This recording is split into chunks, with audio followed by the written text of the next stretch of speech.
भगवान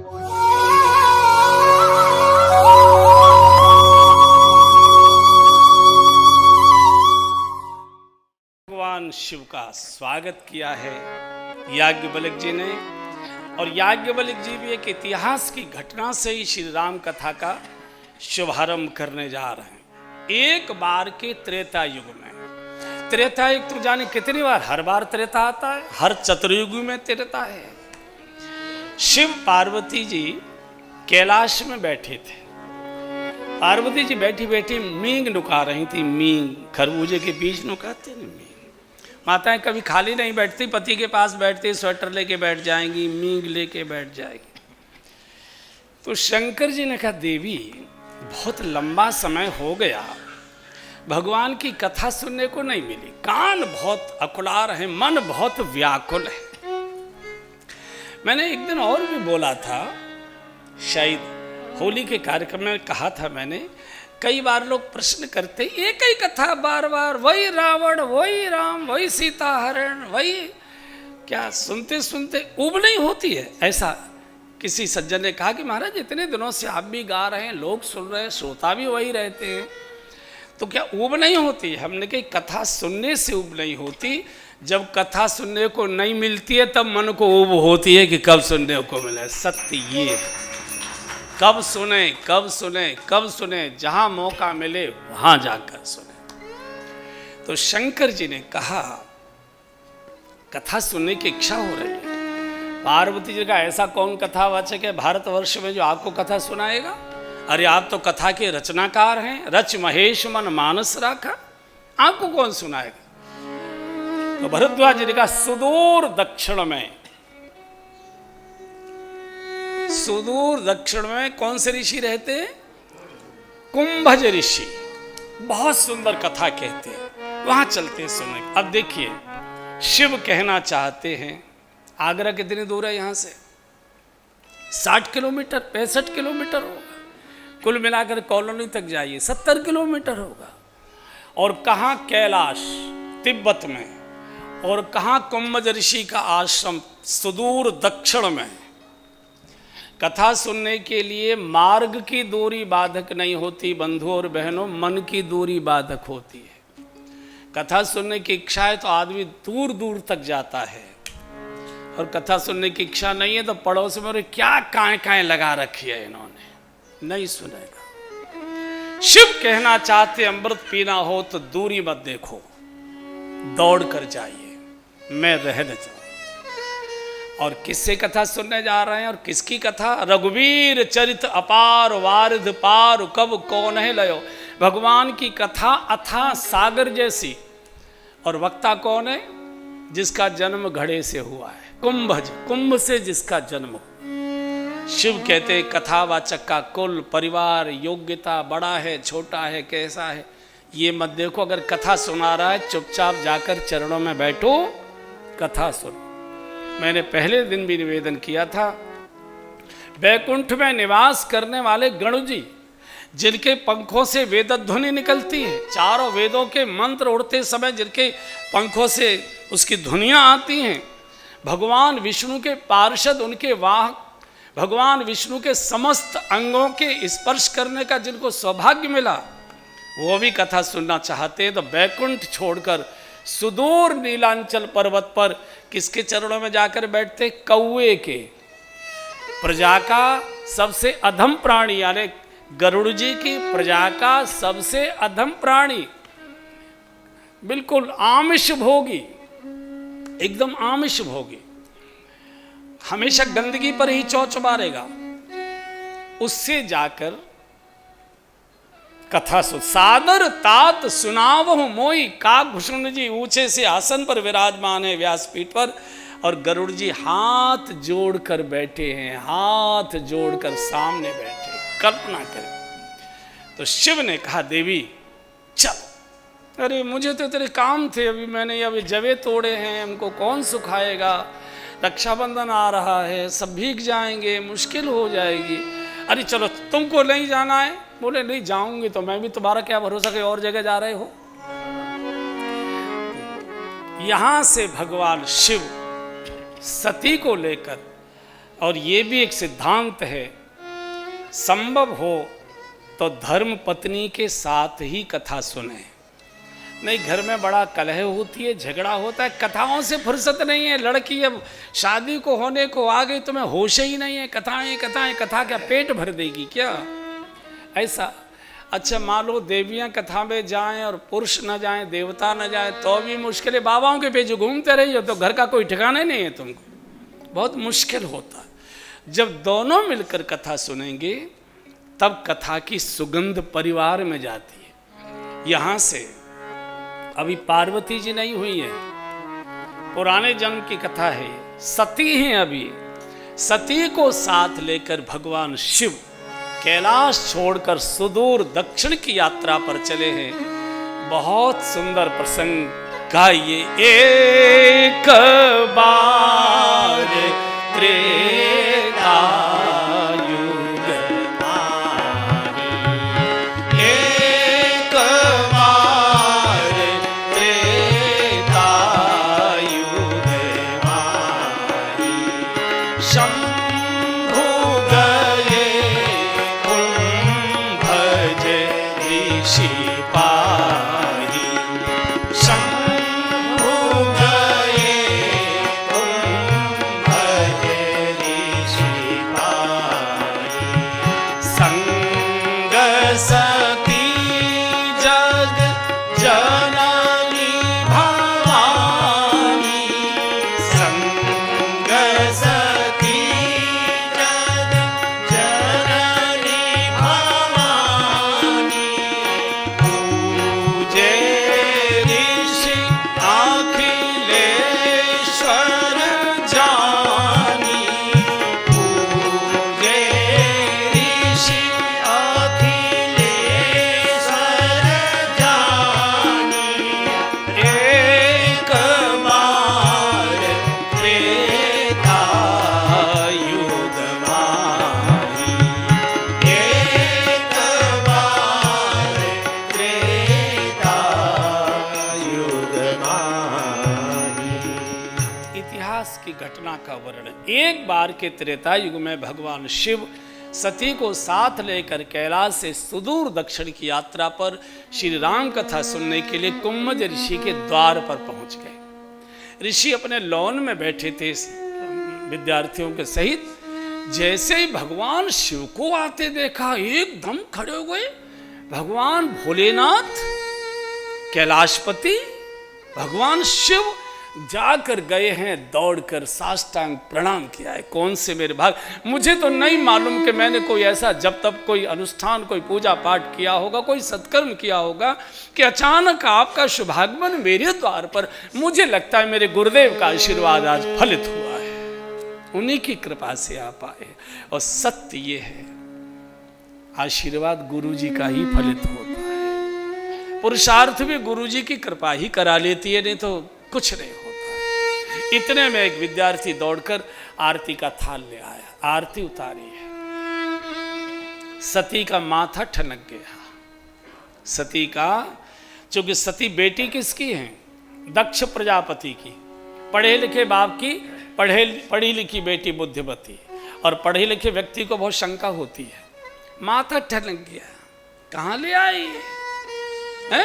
ये तो अभी से हाथ पैर जोड़ रहा है, ये तो अभी से दंडवत कर रहा है, आरती उतार रहा है। वो डर गया कि इतना बड़ा श्रोत आ गया, कहीं गलती न हो जाए। कई बार ऐसा होता है ना, गलत फहमी आ गई। और जब किसी भी प्रकार के पूर्वाग्रह को लेकर, बहुत लोगों की कथाएं हमने सुनी हैं, बड़े बड़े लोगों की कराई हैं, इनको भी देखते हैं, नाम तो सुना है, देख लेना। तो 3 घंटे 2 घंटे जो भी होगा, खोपड़ी में दर्द ही होगा, उसको कथा पल्ले पड़ेगी।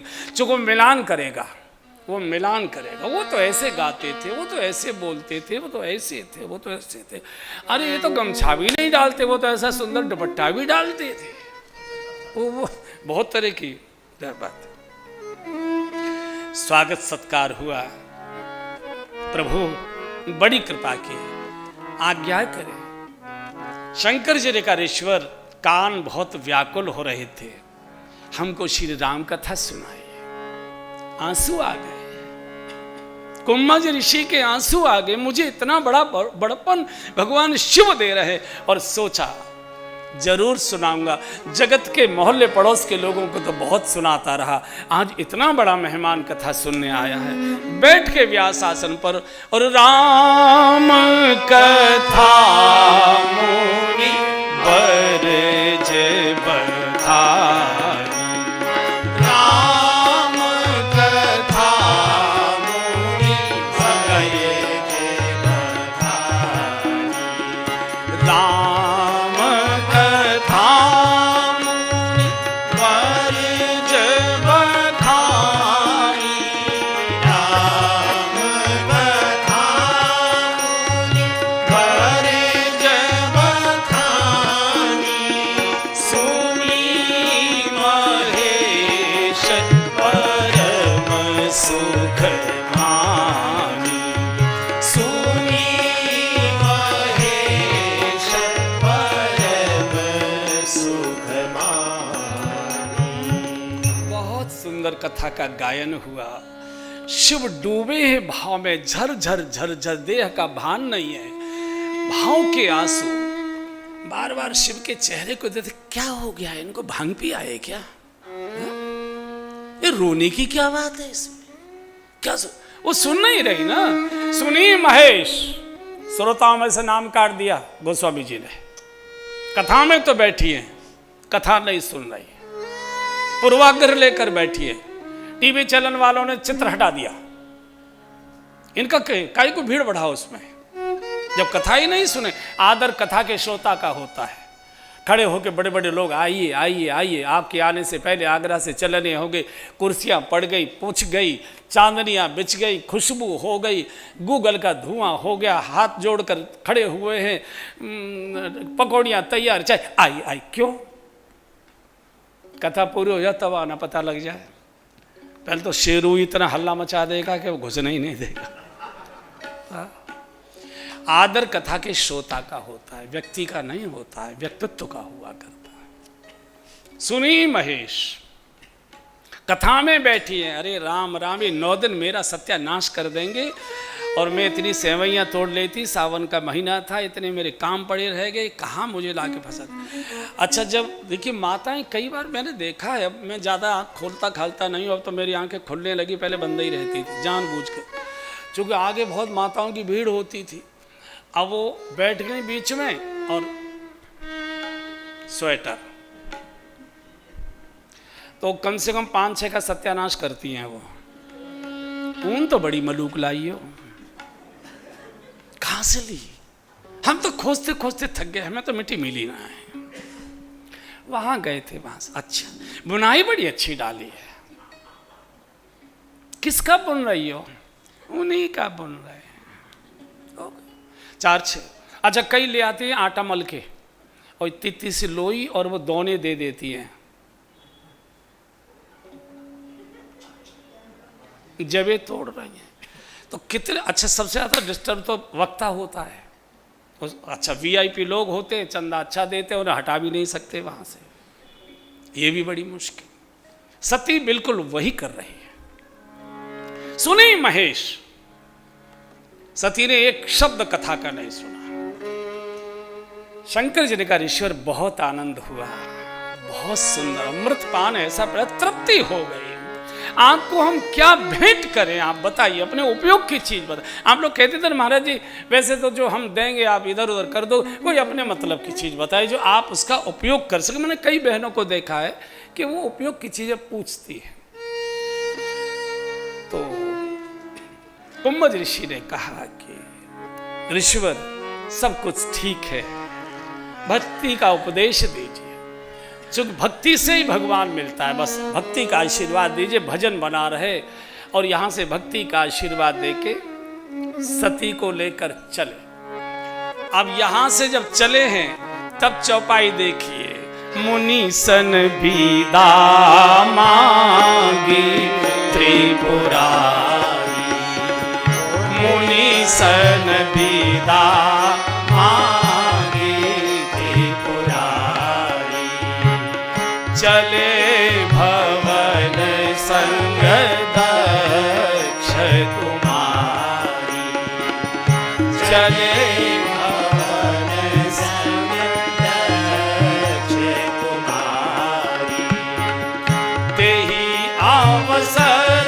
भंजन माहि भारा, तेहि अवसर भंजन माहि भारा, हरि रघुवंश लीन अवतारा, हरि रघुवंश लीन अवतारा, पिता वचन तजि राज उदासी, पिता वचन तजि राज उदासी, दंडक बन विचरत अविनाशी, दंडक बन विचरत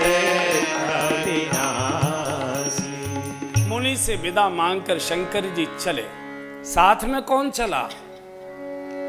चले भवन संग दक्ष कुमारी। जब कथा सुनने आए तो क्या परिचय दिया? संग सती जग जननी भवानी, इतने प्रकार के विशेषण नाम के साथ। चूंकि तुमने कथा का आदर नहीं किया, तुमने कथा का भी निरादर किया और ऋषि की सरलता का भी तुमने निरादर किया, तुम सम्मान के लायक हो नहीं। जाओ, बड़े बाप की बेटी होगी, जाओ अपने घर। चले भवन संग दक्ष कुमारी। हमारा क्या लेना देना? अगर तुम्हारा बाप राज आए तो यहाँ कोई गेहूं चावल तो भेजेगा नहीं। जाओ अपना काम करो। किसी प्रकार का सम्मान ही नहीं किया। यहां से शिव चले जब कैलाश की ओर, तो इतनी सुंदर कथा सुनकर भाव में थे कि अगर प्रभु का दर्शन और हो जाए, आनंद हो। इतने में तो इसी दंडकारण्य में भगवान का जन्म श्री अवध में हो चुका है। राज तिलक की घटना घट चुकी है। भगवान वन में आ चुके हैं और इसी दंडकारण्य में पंचवटी पर रावण ने धोखे से आकर सीता जी का हरण कर लिया है। और सीता जी के हरण के बाद भगवान जैसे कामी पुरुष स्त्री के विरह में रुदन करता है, प्रभु लीला कर रहे हैं। भगवान को क्या काम क्रोध सताएगा? वो तो लीला, वो जगत को समझाने के लिए प्रभु लीला करते हैं। इतना जोर से रो रहे हैं, पूरा दंडक वन चीख रहा है, पत्तों से आंसू झर रहे हैं, पशु पक्षी आंखों से आंसू बहा रहे। जिस समय भगवान रुदन कर रहे थे, पूरी सृष्टि भगवान के साथ कारुणिक रुदन कर रही थी। गोस्वामी जी ने लिखा है, पूरे चीख चीख के भगवान बोले, हे खग मृग हे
दंडकारण्य चीख रहा है। पशु पक्षी जीव जंतु प्रभु लताओं से लिपटते हैं, वृक्षों को अंक में लेकर रुदा, आपने मेरी जानकी जी को देखा क्या, मेरी प्रिया को देखा क्या, मृग नयनी को देखा क्या, आपने धरती पर पछाड़ खाकर गिरते हैं, अपनी बेटी को बताओ वो कहाँ गई मुझे छोड़कर।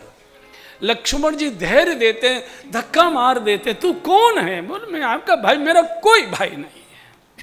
बहुत कारुणिक प्रसंग वाल्मीकि रामायण में, बहुत कारुणिक। एक बार लक्ष्मण जी ने भगवान से पूछा, जब ठीक ठाक सब हो गया, बैठे थे, तो लक्ष्मण का प्रभु आप तो अंतर्यामी, आपको तो मालूम था कि ये लीला है और जानकी जी का हरण रावण करके ले गया। अरे थोड़ा बहुत नाटक करना था कर देते, आपने तो धरती आकाश एक कर दिया, तूफान मचा दिया सब। अरे लखन, मैं अपने लिए थोड़ा ही रो रहा था, तो न जानकी जी के लिए रो रहा था, फिर किसके लिए रो रहे थे प्रभु? बोले बाबाओं के लिए रो रहा था। दंडकारण्य में बहुत सारे महात्मा भजन कर रहे थे कुटिया बना बना कर, तो कुछ तो पके हुए थे, कुछ भंडारे के लोभ में आ गए, छोड़ छाड़ के घर में रहेंगे तो रोटी और दाल ही मिलेगी बड़ी मुश्किल से, और आ जाइए लगा लो तिलक इलक चकाचक है बढ़िया, रोज पूड़ी कचौड़े, रोज भंडारे। तो जो ये आ गए, तो इन अधकचरे बाबाओं ने सुन लिया था कि भगवान के चरणों की रज में ऐसी विशेषता है कि पत्थर से स्पर्श करती है तो वो ऋषि पत्नी बन जाती है। तो इन्होंने क्या किया कि भगवान जब चले दंडक वन से आगे के लिए, दंडक वन में ऐसे, तो इन्होंने अपनी कुटिया के बाहर रास्ते पर इतनी बड़ी बड़ी शिलाएं रख दी। कच्चे तो रास्ते ही थे, बोले भगवान निकलेंगे, पैरों की धूल उड़ेगी, ठोकर लगती है, पैरों की धूल उड़ती है। और एक बाबा भी देखो बाबा हंस रहा है हमारा ये, अब देर हो गई भैया, तो कुछ न कुछ धूल पड़ेगी तो स्त्री सुंदर सी बन जाएगी, बुढ़ापे में उठाएगी बिठाएगी, नहीं तो कौन पूछेगा, बुढ़ापे में तो कोई पानी भी देगा नहीं। तो भगवान ने देखा कि मैं जब चलता हूँ, भगवान के लिए तो लोग पुष्पवृष्टि करते हैं, पुष्पहार तैयार रखते हैं, स्वस्ति वो क्या स्वास्तिक वगैरह बनाते हैं, रंगोली रचाते हैं, और इन बाबाओं ने ये पत्थर क्यों मेरे रखे रास्ते में, ठोकर लगती है। भगवान समझ गए, ओ ये मामला है, तुम्हें अहिल्या चाहिए, अहिल्या चाहिए। तो भगवान ने ऐसा रोना शुरू किया, तूफान मचा दिया। बाबा भीतर घुस गए, बोले भैया जब जे ही रो है स्त्री में, तो हमारी तो बुरी हालत रह जाएगी हमारे बस की बात। भगवान ने कहा शादी करके मैं ही रो रहा हूं, काहे को बाबा हो पागल है रे। कोई किसी ने बताया ना कि शादी के समय बिटिया रोती है ना। किसी ने पूछा शादी में तो नाचने बेटी क्यों रोते, बोले वो तो एक ही दिन रोती है, आगे बोलने की जरूरत नहीं है। तो पूरा दंडक वन गूंज रहा था। उसी रास्ते के पैरेलल भगवान शिव कथा सुनकर सती को लेकर जा रहे थे। तो शंकर जी ने देखा मेरे प्रभु श्री राम इस लीला में इतना रुदन कर रहे हैं। ओहो, इस समय प्रभु लीला में है। समय ते राम ही देखा, सोचा जाकर प्रणाम करूंगा तो लीला में विक्षेप होगा। अब मान लो अपने मोहल्ले का कोई तगड़ा हलवाई और जयपुर हाउस में रामलीला कर रहा हो और हनुमान जी का पाठ कर रहा हो गदा लेके, और आप पहुंच जा रहे भोलू हलवाई तू, तो मुश्किल हो जाएगी ना। तो उस समय वो जिस रूप में है, जिस स्वरूप में है, उसको आदर करना चाहिए। तो शिव जी ने सोचा कि अगर मैं अब गया तो प्रभु की लीला में विक्षेप होगा। दूर से ही प्रणाम कर लिया, जय सच्चिदानंद जग पावन, अस कहे चले मनोजन सावन। और चले जात शिव सती समेता, चले जात शिव सती समेता, पुनि पुनि पुलकित कृपा निकेता, पुनि पुनि पुलकित कृपा निकेता। सती जो दशा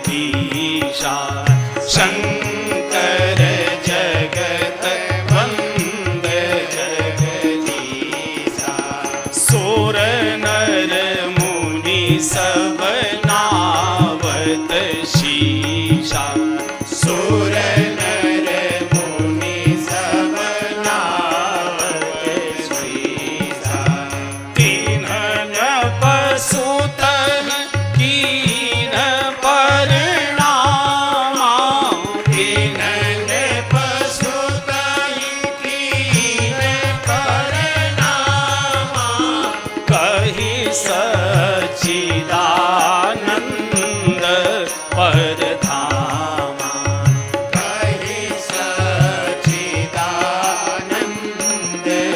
परधामा आजी चले जात शिव सती समेता चले जात शिव सती समेता प्रकट ऐसी कथा सुनी कि तत्काल भगवान का दर्शन, कथा के पंडाल से निकले और भगवान का साक्षात्कार। मुड़ मुड़ कर देख रहे, बार बार छवि का दर्शन, बार बार छवि का, भाव के आंसू गिरे, देह भान शून्य हो गया। सती थोड़ी पीछे थी। देखो हमारे देश में अब तो वो परंपरा खत्म हो गई, गांव में भी नहीं है अब तो मोटरसाइकिल पर ही बैठने का हो गया ना, तब तो कोई नहीं। पहले आपने देखा होगा, अगर आप में से जो गांव के होंगे उन्होंने देखा होगा कि गांव से मान लो सड़क पर जाना है बस पकड़ने या ट्रेन पकड़ने, तो पुरुष आगे आगे चलता था अपना पोटला उटला बक्सा अक्सा जो भी रहता था लेकर, और माताएं पत्नी जो है कम से कम 20 कदम पीछे चलती थी, हल्का सा घूंघट मारे। क्यों? पत्नी को आगे रखना चाहिए, पुरुष को पीछे चलना चाहिए, सुरक्षा आदि के लिए भी। लेकिन पत्नी हमेशा 20 कदम पीछे रखी जाती थी और पुरुष आगे आगे चलता था। कारण क्योंकि माताओं की एक आदत होती है हर समय पति को फटकारने की, पति को फटकारने की। एक बार मैंने कहा एक बहन को, छत्तीसगढ़ की बात है, मैंने कहा ये पत्नियां पतियों को इतना क्यों फटकारती हैं? ये आगरा में तो कोई समस्या है नहीं ऐसा। तो हमसे बोली वो, आप अपने कपड़े धोते हैं कि नहीं? मैंने कहा धोते हैं। कैसे सुखाते हैं? हमने कि निचोड़ के फटकार के सुखाते हैं।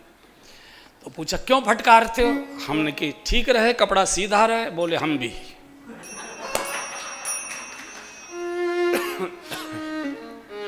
तो पत्नी क्या होता है कि उनको आदत होती है कुछ ऐसी तीखी बात बोलेंगी, अच्छा रास्ता है, दुनिया देख रही है, वहाँ अगर तू मैं होती है गले गले तो आदमी का क्या हाथ ही उठता है। अब बाहर घर के बाहर ये करना थोड़ा शोभा नहीं देता, तो इसलिए दूरी बना के चलते थे कि उसकी बात सुनाई ही न पड़े। थोड़ा और जब वो थोड़ी आवाज़ जोर से करती तो कदम और आगे बढ़ा देता था एकदम खोल के, ऐसे जल्दी चलो बस निकल जाएगी नहीं तो ट्रेन छूट जाएगी। तो यहाँ शंकर जी भी वही पालन कर रहे थे, आगे आगे शिव। सती ने देखा शंकर जगत बंद जगदीशा, जगत वंदनीय जगत पिता भगवान शिव, समस्त लोकों के समस्त देवताओं के महादेव, और ये किसी राजकुमार को प्रणाम कर रहे हैं जिसकी घरवाली का अपहरण हो गया, स्त्री के विरह में कामी पुरुष की तरह रुदन कर रहा है। इनकी बुद्धि बिगड़िएगा।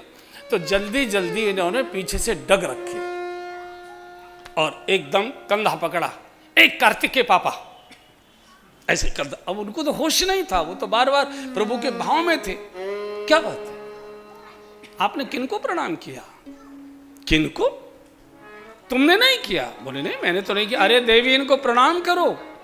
क्यों क्यों प्रणाम करूं? इनकी घरवाली को कोई चुरा कर ले गया, अपनी पत्नी के विरह में रो रहे हैं, राजकुमार हैं, मैं क्यों प्रणाम करूं? अरे बोले राजकुमार नहीं है ये अनंत कोट ब्रह्मांड के नायक हैं, चराचर जगत के स्वामी हैं, परात्पर परब्रह्म परमेश्वर हैं, भगवान श्री राम हैं। इस समय मनुष्य लीला कर रहे हैं, देवी इनको प्रणाम करो। बोले बिल्कुल नहीं करूंगी, तुम्हारी तो मति मारी गई है। अच्छा ये भी बहनों का बिल्कुल सटीक डायलॉग बैठता है, तुम्हारा तो दिमाग खराब है हर समय, कोई तुमको अकल नहीं, लोग यूं ही ठग लेते हैं तुमको। यानी वो कहना चाहते हैं कि हम बड़ी ठगनी है। हाँ, तुमको तो लोग यूं ही ठग लेते, मैं तो ऐसे नहीं करूंगी। कैसे करोगी? बोले मैं पहले ठोक बजा कर देखूंगी, परीक्षा लूंगी, तब प्रणाम करूं। शिव ने कहा देवी भगवान की परीक्षा नहीं ली जाती, भगवान को प्रणाम किया जाता है। भक्ति और बुद्धि में यही अंतर है बद्धू। भक्ति प्रणाम करती है और बुद्धि परीक्षा लेती है। बुद्धि परीक्षा लेती ठोक। अरे मैं कह रहा हूं देवी मेरी भी बात नहीं मानोगी क्या तुम? बोले बिल्कुल नहीं मानू, मैं पहले परीक्षा लूं। अगर ये ब्रह्म है तो ब्रह्म तो व्यापक होता है, सर्वत्र हरि व्यापक सर्वत्र समाना। इनको मालूम नहीं कि मेरी घरवाली को कौन चुरा कर ले गया है। ये सामान्य कामी पुरुष की तरह रुदन कर रहे हैं।